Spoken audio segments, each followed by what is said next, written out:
Prabhupada Lilamrita, biography of His Divine Grace A.C. Bhaktivedanta Swami Prabhupada.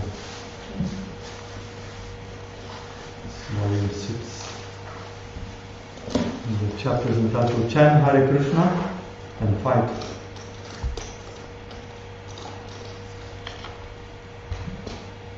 In regard to brainwashing, we said Rameshwara, they claim that our lifestyle tends to take the devotee and isolate him from the world.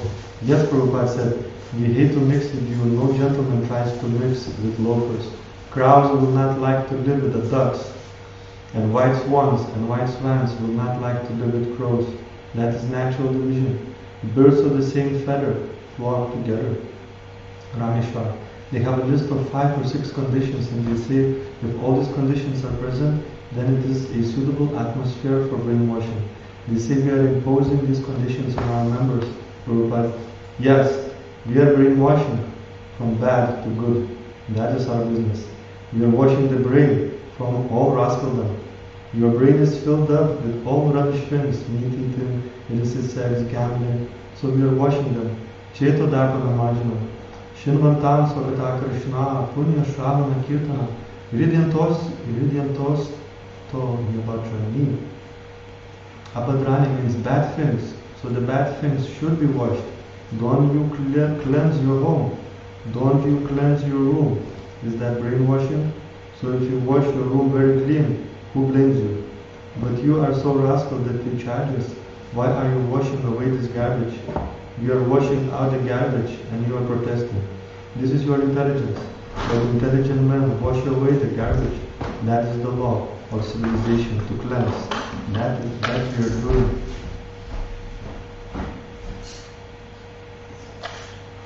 According to Vedic civilization, you are actually untouchable. Now we have come to touch you. Therefore wash. First you must wash. According to Indian civilization, the dog is untouchable. The tree is your best friend. So you are untouchable. Therefore we have to wash your brain. Unless your brain is washed, you cannot understand Krishna. Man is known by his company. You sleep with dog, you eat with dog, your best friend is dog. So what you are, you must be washed, scrubbed, Rameshwara. But this is their argument that the standard in America is that you become learned in different fields, science, music, art, and literature. This standard of culture and education is coming from the idea of the Renaissance in Europe. But in our Hare Krishna movement, we are isolating ourselves from these things and simply reading one set of literature, Krishna, Prabhupada. This other is not culture. As soon as you change, that means it is not culture. It is manodharma, mental concoction. Yes, we want to stop your nonsense. That is our mission. Those who are intelligent, they have taken, and you also take. Rameshwara raised the objection that Krishna-conscious children are not prepared to go to public schools and universities. And Srila Prabhupada replied that they are being saved. But what if they want to change later in their life, as Rameshwara? They have become Krishna-conscious from very beginning, Prabhupada replied. That is perfection of life. They are perfect from the very beginning of their life. And you are going to school and the college, but you are becoming most uncivilized, like cats and dogs, becoming naked and having sex on the street. So what is the value of that education? Stop all these colleges and universities. As soon as they are stopped, it is better for human beings, Rameshwara. They say that if we claim our members are gentlemen, then why is that they go to the airport and water so many people, Prabhupada? They are not watering, they are educating. When a thief is advised, kindly do not become a thief, he takes it as moderation. But it is a good advice. Rameshwara, they say it is invasion of privacy. Every man has the right to film the way he wants. Prabhupada, yes. Therefore, I have got the right to film like this and sell books. So if you do not want to hear your philosophy, why do you impose it, Prabhupada? It is not imposing, it is good philosophy. We are canvassing, take it, you will be benefited. And they are being benefited. Those who are reading books, they are being benefited. And why you are advertising? Big signboards. Please come and purchase. Why are you imposing your so-called goodness on us? Why are you doing it? Srila Prabhupada ki jai. Om Namo Bhagavate Vasudevaya. Om Namo Bhagavate Vasudevaya.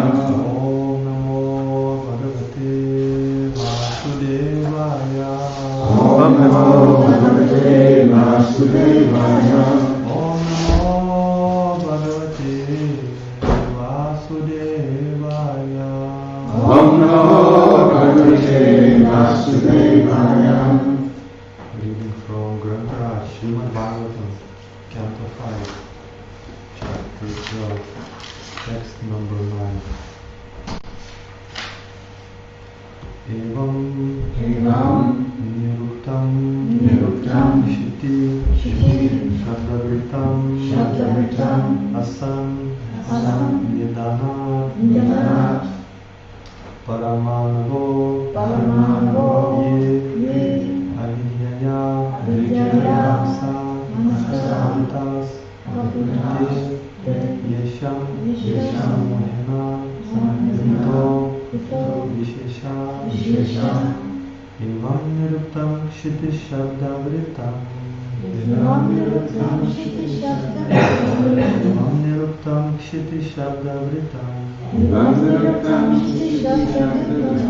Asam Nidanat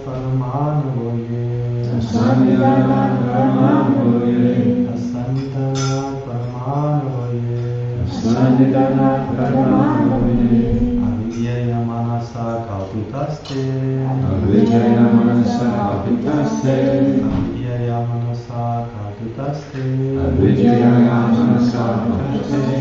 Yesham Samohena Krito Vishesha Yesham Samohena Krito Vishesha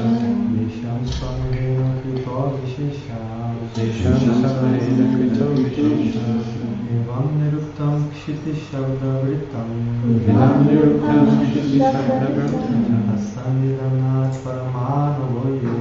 Asannidanat Paramanavoye Avidyaya Manasa Kalpitaste Yesham Samohena Krito Vishesha Evam Niruktam Shiti Shabdavritam Asannidanat Paramanavoye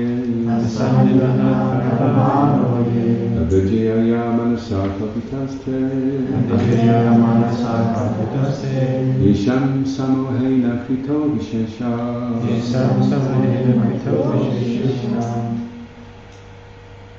Evam Niruktam Kshiti Sabdavritam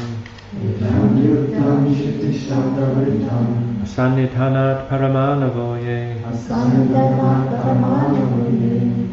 Avidyaya Manasa Kalpitaste Yesham Samohena Krito Vishesha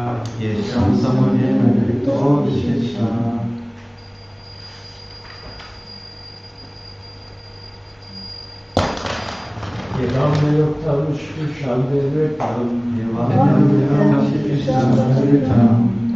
Asannidhanat Paramanavoye Avidyaya Manasa Kalpitaste Yesham Samohena Krito Vishesha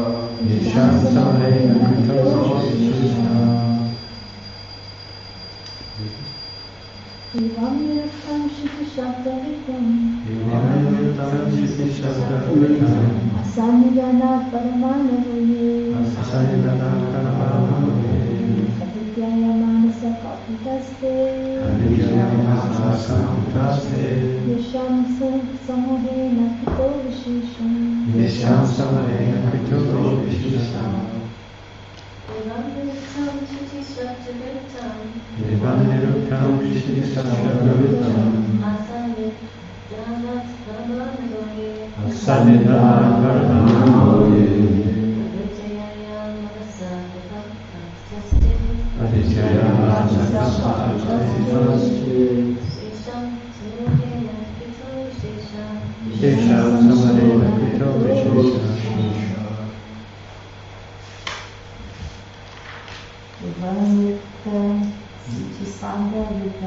Evam Niruktam Shiti Shabdavritam Asannidhanat Paramanavoye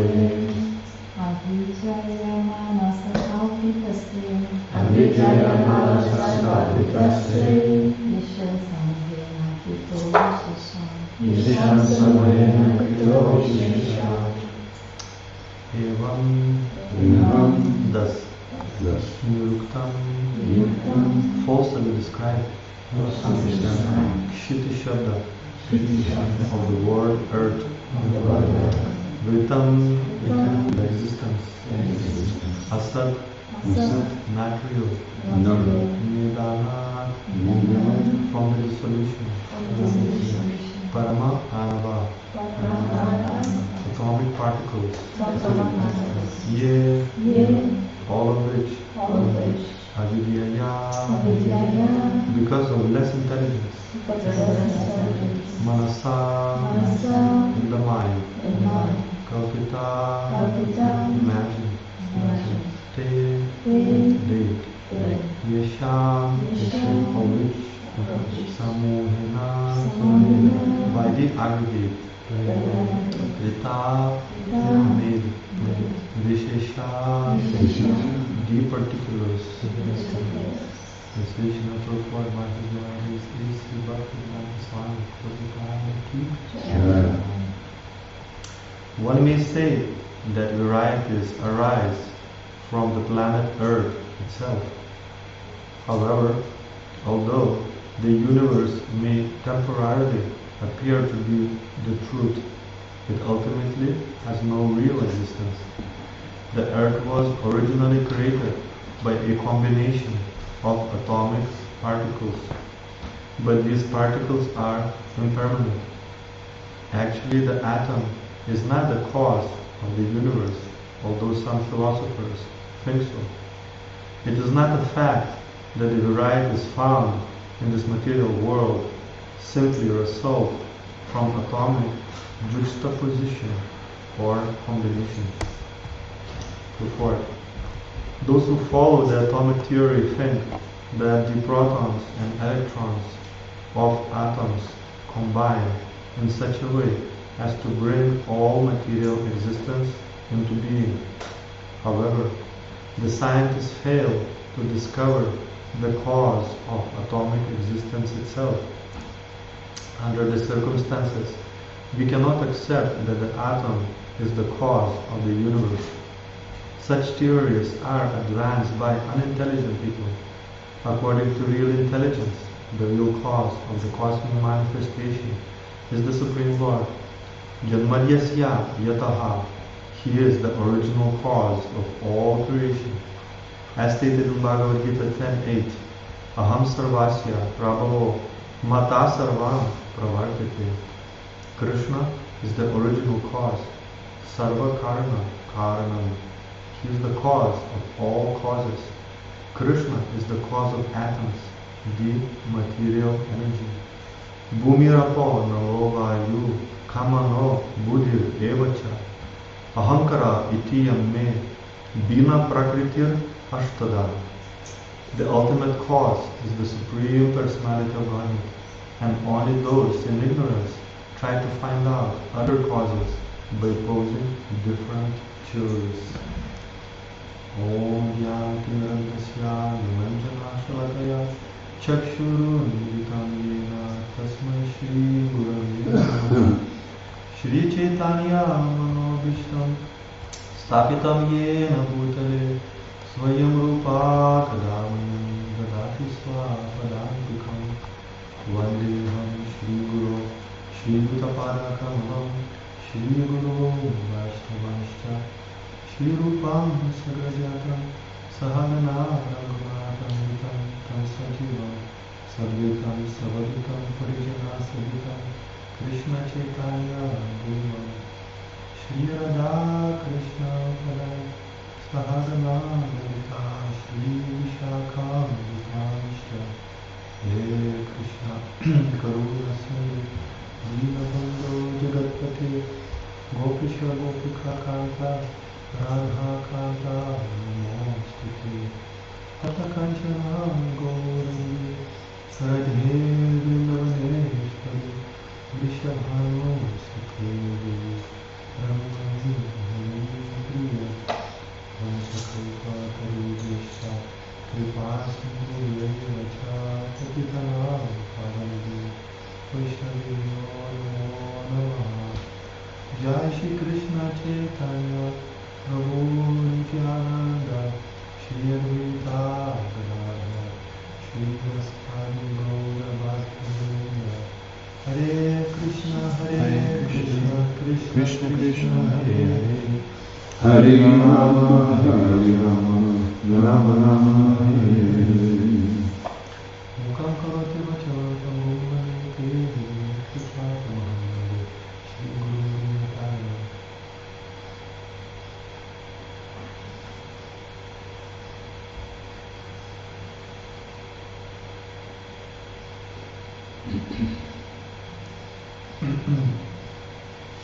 In the translation again.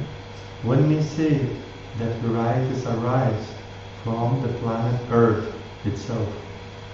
However, although the universe may temporarily appear to be the truth, it ultimately has no real existence. The Earth was originally created by a combination of atomic particles, but these particles are impermanent.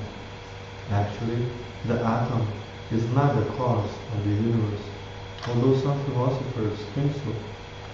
It is not a fact that the varieties found in this material world simply result from atomic juxtaposition or combination.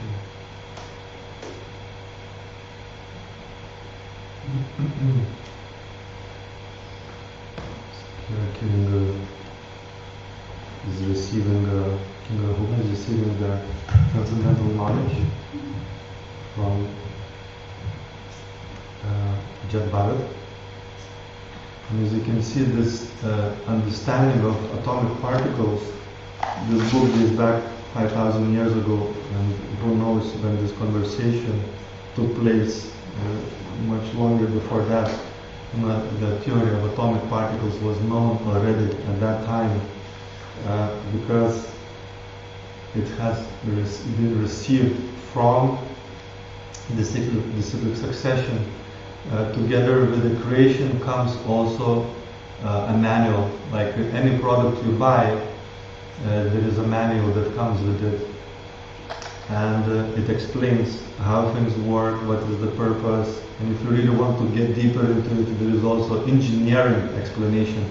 The engineers can go much deeper. You open the computer and there is so many, there are transistors and electronics, etc., working in a very wonderful way if you don't know how exactly it works. But if you know the laws and you know how things are assembled together, then you can understand how things are working. So atomic theory has already been explained a long time ago, and it's called Parama Anu. The atomic particles are called Parama Anu. So this entire creation comes from the Supreme Lord.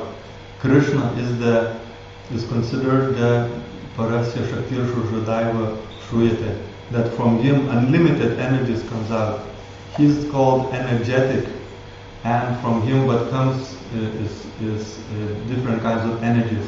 Some energies are called para, or spiritual or transcendental energies, and some energies are called apara, as explained in Bhagavad Gita. They are material energies. And material energy, one of the names of it is called prakriti, and the very word prakriti means energy. Also another word for energy that is used in Vedic literature, which dates back thousands of years ago, is called Shakti. Shakti means energy. And Krishna, another name for Krishna, is Shakti Man, which means the energetic, or from whom all the energies come and all the energies emanate. So then when this material world is created by Mahavishnu, innumerable universes come out of Mahavishnu, and then he enters in every universe as Garbhodakashaya Vishnu, and then in every atom he expands as a Kshirodakashaya Vishnu, as the super soul.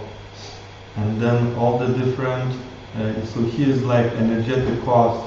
He glances, is described, he glances on the material energy, and the material energy becomes impregnated and activated. So there are this description according to this purport. There are different kinds of material energies, starting from the most subtle.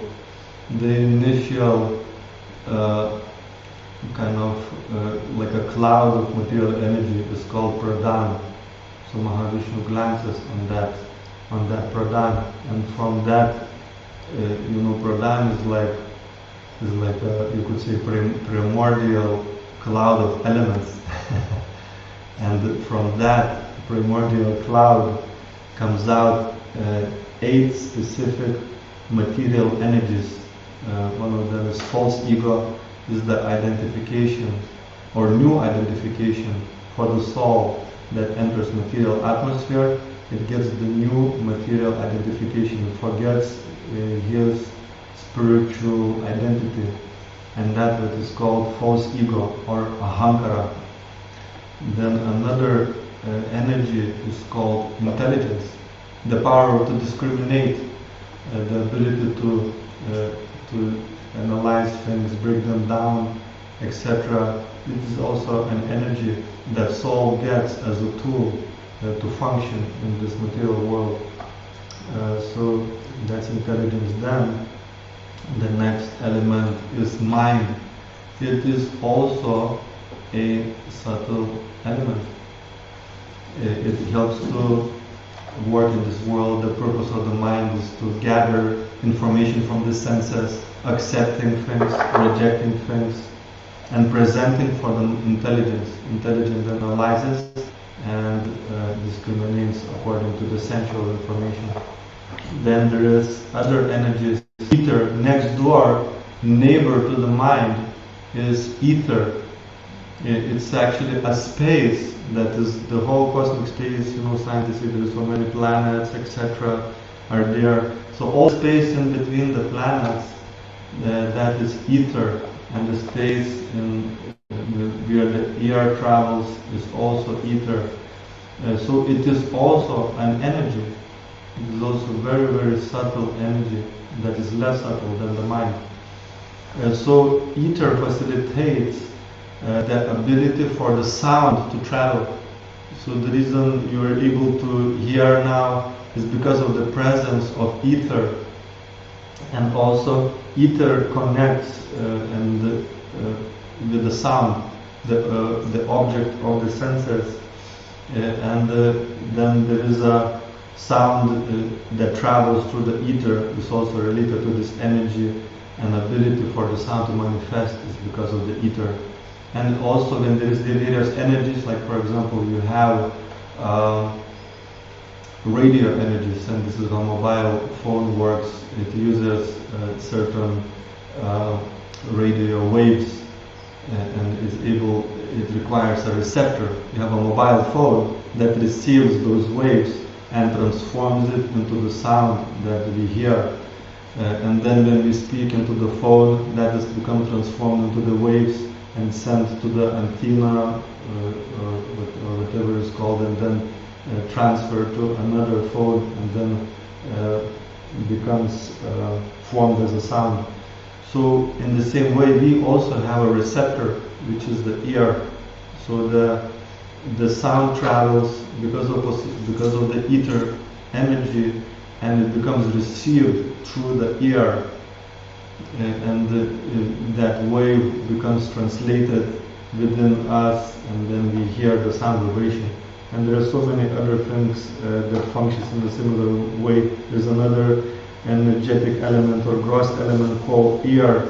Ear facilitates sense of touch, and the receptor for sense of touch is skin.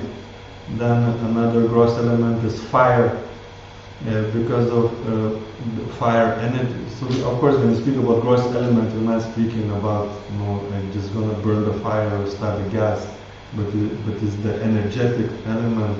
Gross element is called the energy that facilitates the function of these things, is called fire. And fire facilitates sight.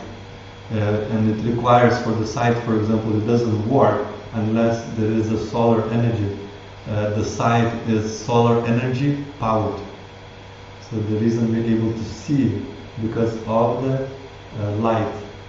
And if there is no light in the darkness, you cannot see anything. But if there's a little glimmering light, then you start to see a little more. And when the sun is fully present, you can see colors, you can see everything. And that fire as well, some people are more sensitive. If you look at somebody's back, anybody had an experience? If you look at somebody's back for a little while, they may just turn back and see, who is looking. It's because of that energetic fire that one gets the feeling that somebody is looking. Anybody had an experience? Yes, some people I had experience.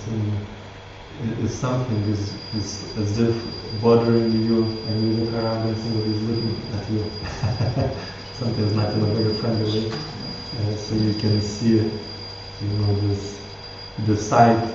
And sometimes people say in some traditions that you can, if somebody had a bad eye on you, so if somebody is like looking in an envious, angry mood, it can even affect your consciousness because that energy gets transferred to the sight, and it can affect the mind.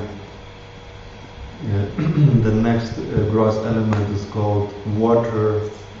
And it facilitates the ability for us to taste in this material world. And the taste is received through the tongue. So all those are connected. The water, the ability to taste, and the tongue is the receptor for this energy to be experienced. And then there is earth, energetic element, that facilitates smell. You can see the flowers, you can see they have like a mystical almost ability.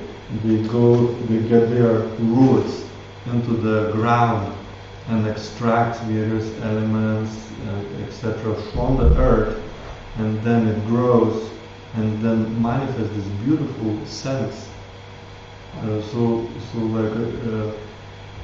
This plant has got this ability to transform the earth into this beautiful, wonderful scent. So it is because of this earth energetic element. So our ability to smell, and the nose is like a receptor for these waves or energy waves of the smell or sense. So all these 8 material elements are considered Prakriti. And then we also have 5 working senses. The voice, that is also connected with the sound, and ether element. We are able to produce sounds ourselves. And also there is other 5 working senses, legs and arms. They're using a combination of various senses, and sense of touch and fire, and also reproductive organs. They are connected to water element and air element, evocative organs, etc. One mention which sense objects include. So these are material elements. So now, as we read a little bit in the Prabhupada's Lilamrita, how Prabhupada was challenging some of the modern ways of giving knowledge. One of the main reasons for that is that the material science, it acts within these gross 5 elements: earth, water, fire, air, and ether.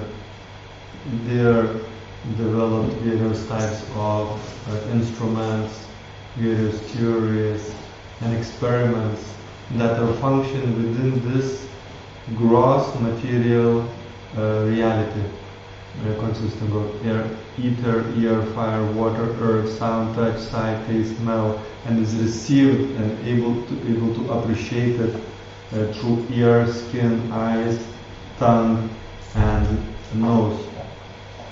But it is only a partial reality, because there is more to that, to reality, than these 5 gross elements that are perceived through the 5 knowledge acquiring senses that we mentioned, that the scientists are using. And they're using all the various types of telescopes and laboratories and etc. Still, the way to perceive it is through the gross senses. But there is more to this reality than just the gross senses. There is also mind. And of course, psychology is looking into the mind now. Neuroscience is looking into the mind. But more in a gross kind of way, that mind is somewhere maybe in the brain, and also, of course, they are able to detect that it's also an energy. There is some electromagnetic impulses that are being detected in the neural channels of the body. So it indicates it is also an energy that can be, to some extent, its function can be seen through the effect that it has. But also it's described that mind is a subtle element. It uses the brain, but also it can function outside of the brain. So there is also people who have like out-of-body experiences, astral body, astral travels, and etc. That means you leave your gross body, and in your subtle body, mind, intelligence, false ego, and the soul is present there. One can have out-of-body experience or travel somewhere to some higher reality. So what we learn at school, at universities, and etc., it's connected to these 5 gross elements. It's not the complete reality. It only gives you a partial understanding of that reality. And there is a subtle reality as well, and there is also a spiritual reality. A part of those material elements, there are unlimited spiritual energies as well. Most prominent ones is, for example, Hladini Shakti. Hladini Shakti is pleasure potency. So any ability to experience pleasure, even in this material world, is because of that original Hladini Shakti, personified by Srimad Radharani. Ability to feel pleasure is because of that. Then there is Sandini Energy, is the energy of existence. Everything that is all around us, all the existence around us, is because of this Sandini energy, which is personified by Balaram. And Samvit is the energy of cognizance. So an ability for cognizance, for knowledge, etc., is because of this Samvit energy. So when we speak about scientists, they are able to perceive some intermediate causes. They're looking into material energy and they're analyzing the intermediate things. So saying, there is these planets, and obviously become very expert, and of course we give all credit, is very nice. With various scientific advancements and inventions and etc. Able to find out, to large degree how those material energies are working together, how the elements are combining together, and are able to manipulate those energies, which shows and proves that the consciousness, which is part and parcel, or it's a symptom of the soul that is part and parcel of Krishna, that consciousness is superior to material energy. But if something is superior, can manipulate and can transform things. Like, for example, if you look at this microphone, it is actually a product of somebody's consciousness. There is an engineer, it manifested into the brain, manifested eventually into the various writings, and then the various elements were put together and was manufactured to produce this microphone. But originally came from the most subtle thing. It came from the brain. It manifested into the mind, and we see so many other things, computers and all the technology and etc. It first starts in a subtle form, and then it manifests in a more gross way. So scientists are analyzing only this gross reality. So therefore, when Prabhupada comes and he says a self-realized soul, he realizes and he has awareness and consciousness of all the different energies, not only material energies, has awareness of subtle energies, mind intelligence and false ego, and he's got understanding of spiritual energies. And we are also called energy, we are Tatashta Shakti. The soul is a marginal potency. So it can take shelter of spiritual, and it can take shelter of material energy, Prakriti. It is our choice, it is our freedom that is given by Krishna. Krishna is the supremely free, so we, being his parts and parcels, we are also given the freedom to choose whether we want to go for the material, we want to enjoy materially, or whether we want to enjoy spiritually. So now we're coming in touch with this material energy, the soul becomes polluted and contaminated because of its identification with the body. Because you think we are the body, then we want to enjoy through those senses. If you think this is me, we see, we are bombarded with various sense objects, we see things, we smell things, we taste things, we hear various types of things, and the senses become attractive. I want to enjoy the things that I see, the things that I smell, the things that I touch, the things that I taste. I want to enjoy those things because the nature of the soul is Ananda Mayobhyasat. The very nature of the soul is to enjoy. I want to enjoy. The soul is looking for bliss, is looking for happiness. So when it comes to this material world, again, is looking for happiness. Is looking to enjoy, but soul's nature is to enjoy unlimitedly in relationship with Krishna. Love being the most powerful experience that exists in the spiritual world, that is manifested fully by Sandini Shakti, which is personified with Shrimati Radharani, that she is able to give the highest happiness to Krishna, to Shakti Man. And she is considered the original Shakti, and he is considered the original Shakti Man. So we are looking in this material world for that unlimited bliss, unlimited happiness, unlimited joy that exists in the spiritual realm, that is our birthright. But we are trying to enjoy being spiritually by nature. We are trying to enjoy the matter. We're trying to enjoy material energy. It's like fish, trying out of the water, is trying to enjoy the air. It's suffocating. And so we're looking for this unlimited bliss, but we're getting a drop. The soul is trying to enjoy the dead matter through the senses that are also dead. They are material energies, they are inferior energies. So they're trying to get from those senses, they're trying to get from this material world that it cannot offer to us. It's this inferior energy, it is limited. It cannot give us ultimate happiness that we are looking for. And the nature of this sensual gratification that it agitates, to the sense of touch and hearing, it doesn't fully fulfill the heart's desire, the soul's desire for happiness.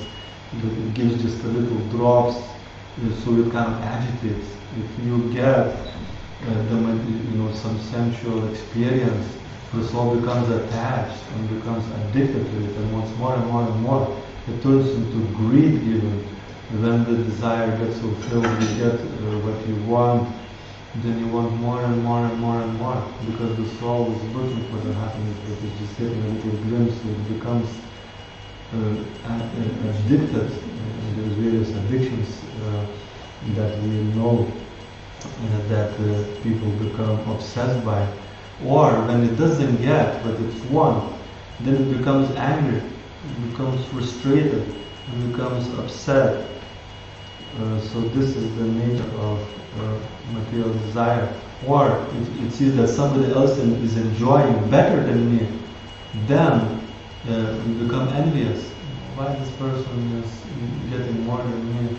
I should be getting.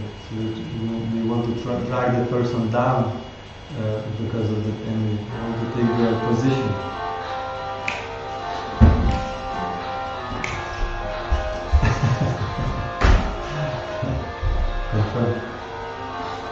And then, if I become expert, if you have a good karma, you're a good person in the past life, and become very expert to enjoy our senses. The various objects are coming in our way very easily because we worked very hard in the past life. Then we become proud. Look at me, I'm so great, I'm so expert in enjoying my senses. So we shouldn't go for this temporary things. So today is Akshaya Tritiya. All the stars are shining brightly today for doing something, starting something, sharing the knowledge, giving in charity, and etc. So it is our choice. This choice of the soul is: do you want to go for temporary? Do you want to go for the happiness that comes from your senses? And as we read today in this verse, the things are temporary. And things that are temporary sometimes can be explained as though they're not existent. Because if something lasts just for a very short amount of time, then in one sense it just comes and disappears. So from that point of view you can take it that it's non-existent. And so all this material enjoyment and things that come to the senses, it just comes and goes according to our karma. And we cannot, no matter how great and powerful we become, we cannot take it to the next life. We can become the most powerful person in the world, the richest, most beautiful, etc. But we cannot take this to the next life. However, the spiritual bank account, whatever we gain spiritually, whatever purification we gain, and this is the process of spirituality means purification, as Prabhupada used. The people use it in a negative state, way they say greenwashing. But actually, Prabhupada used this word in a positive way. The brain needs to be washed in the sense that this anger, greed, envy, lust, these are contaminations of consciousness that the soul becomes covered. And through spiritual process, we become purified. The whole essence of spiritual life and the process of religion, spirituality, means to cleanse one's consciousness from these foreign things that becomes contamination. Soul comes in touch with this material world, becomes polluted by these things. The goal of life is to purify those things. And as we become purified, then the nature of the soul, the effulgence of the soul comes out, the happiness of the soul comes out. The love ultimately fully manifests and blossoms to Krishna that we are looking for, that the soul is looking for this ultimate experience of love and service for Krishna. So this is our choice. Do we want to go for Sat, like we sing in our Kirtan programs, Tamasoma, Jyotirgamaya, do not remain into the darkness, go to the light. Om Asat Sadgamaya, that go from there temporarily to eternal. Choose not temporarily things that is gonna go, but choose the eternal. Go for the eternal. Tamasoma Jyotirgamaya. Do not remain in the darkness. Go to the light. And therefore, in this day of Akshaya Tritiya, the best way to go about and go forward is to choose the eternal happiness, and go for the spiritual goals, not the goals that is going to come and go. At the same time, of course, we have to have a roof over the head in this world. We need to have an occupation. So therefore, then all this education can have a value, but ultimately it acquires the full value when it's used in Krishna's service, because otherwise it comes and goes. We have so many lives, we have so many degrees, we have so much education, but if by the end of life you don't remember Krishna, then you take another birth. However, if whatever we learn we use in Krishna's service, then it acquires the most wonderful value, because our idea of spirituality is not to give up everything, but use everything in Krishna's service, because everything is Krishna's energy, as we spoke. So this apara, material energy, when used in Krishna's service, it regains its spiritual nature. It becomes transcendental. So everything, our abilities, our skills, everything what we learn by using in Krishna's service, it becomes spiritualized, it becomes transcendental, it becomes them of ultimate value, and becomes the path for us to become purified and we awaken our original Krishna consciousness and remember Krishna at the time of death and go back to Godhead. So are there any questions or comments? Yes. Thank you very much for very nice question. It says that you were talking about pleasure, the living entity is seeking pleasure, and they say that when you go to the Brahman, there's no ananda in the Brahman, there's only eternality and knowledge. So that would seem like you get more pleasure in the heavenly planets. They say that the pleasure of being in the Brahman makes the pleasure of the heavenly planets seem like just a drop of the ocean. But if there's no ananda in the Brahman, surely, at least in the heavenly planets, you're getting some ananda. Good question. So, in this earthly realm, there is an equal amount of happiness and distress, approximately. So it's considered one of the best places for spiritual realization, because happiness is not so high. So therefore there is a drive, there is inspiration for actually resolve your miseries. It's a very good realm to be. In the lower realms, where there is lots of suffering, the suffering is too high, you are too overwhelmed, and it's too much survival. Even if you can see it in this world, some people suffer a lot of karma where you just on the survival mode, you don't know what's going to happen, if you're going to have to eat next day, etc. From that point, if you're in that situation, it's so difficult to go for happiness, go for some spiritual solution. Then in the higher realms, in the heavenly realms or in the subtle realms, where people go, they perform, they're very good people, they're very pious, the happiness is much higher. There is no bad smell of the body that is described in the literature. There is no need for perfume, because the natural body aroma is just so wonderful. It's so nice. So the sensual experience is so much deeper there that in comparison with this material world, that it's very captivating. You lose the desire to get out. You have a little desire, actually. The suffering is minimal. The heavenly pleasures are high, so you have a little desire to get out. And that's why it is a challenging place.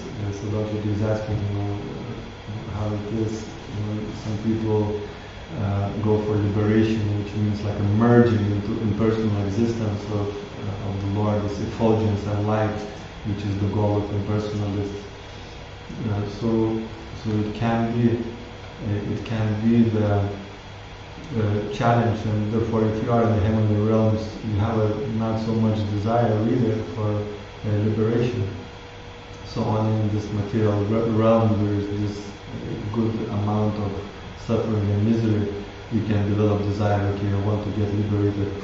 And some people who doesn't have a knowledge of God, or they develop this desire, I don't want God in my life, then they go for those paths that would give them impersonal liberation.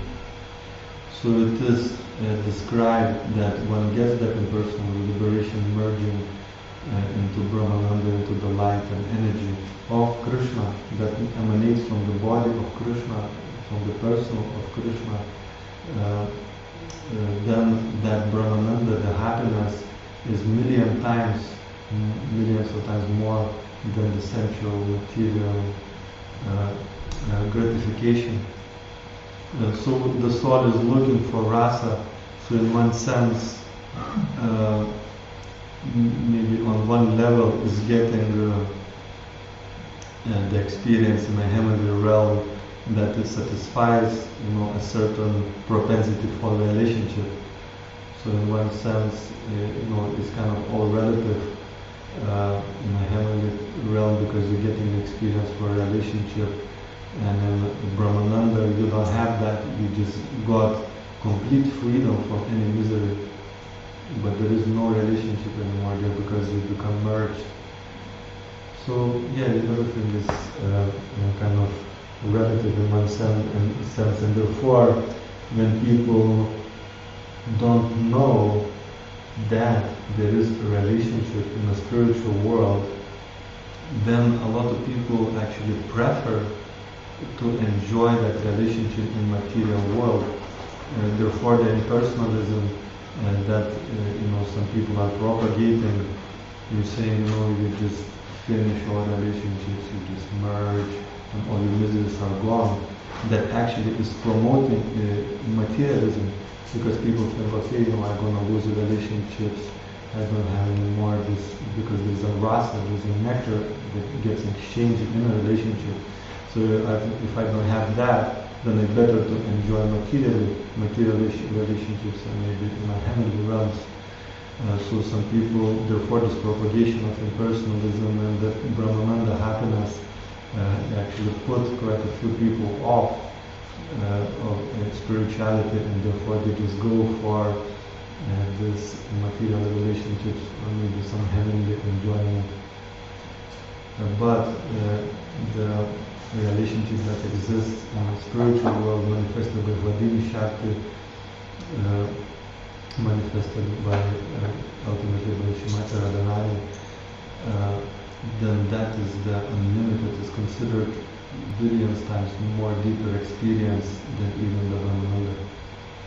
I don't know if that answers your question. Does that make sense? So just give you a little overview of the various types of happiness. Yes, please. Hare Krishna, Prabhu, it's a wonderful class. Laura's got a question online, so I've just got the screen here, can read it.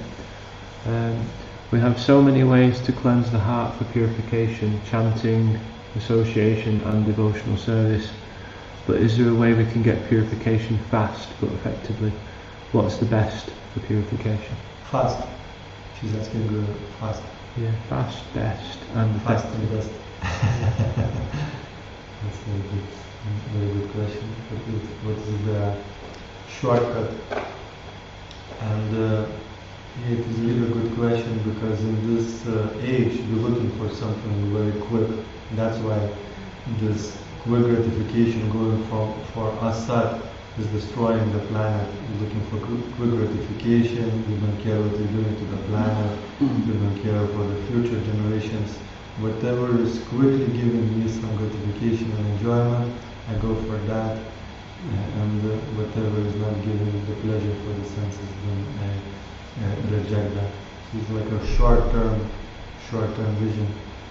So therefore, when you come to spiritual life, you're also looking for something quick. But actually, there is something quick and effective. It is serving devotees and chanting that holy name. These two principles that Lord Chaitanya brought forward is Harinam Ruchi and Vaishnava Seva. By serving devotees, Vaishnavas were dear to the Lord, and this is how Lord becomes very, very pleased, and we get the taste for chanting. Harinam Ruchi, the taste awakens for chanting. So Vaishnava Seva awakens the Harinam Ruchi. When we experience Harinam Ruchi, there is nothing better than that. And then that through Harinam Ruchi awakens more and more, then Jiva Daya awakens. Jiva Daya means Jiva means soul, Daya means compassion. Then a true compassion awakens in our hearts that we want to share this nectar with others.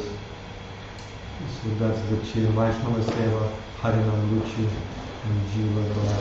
So let's forgive another friend.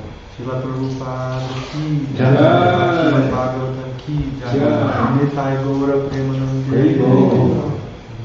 Is there a ki jai? ki jai.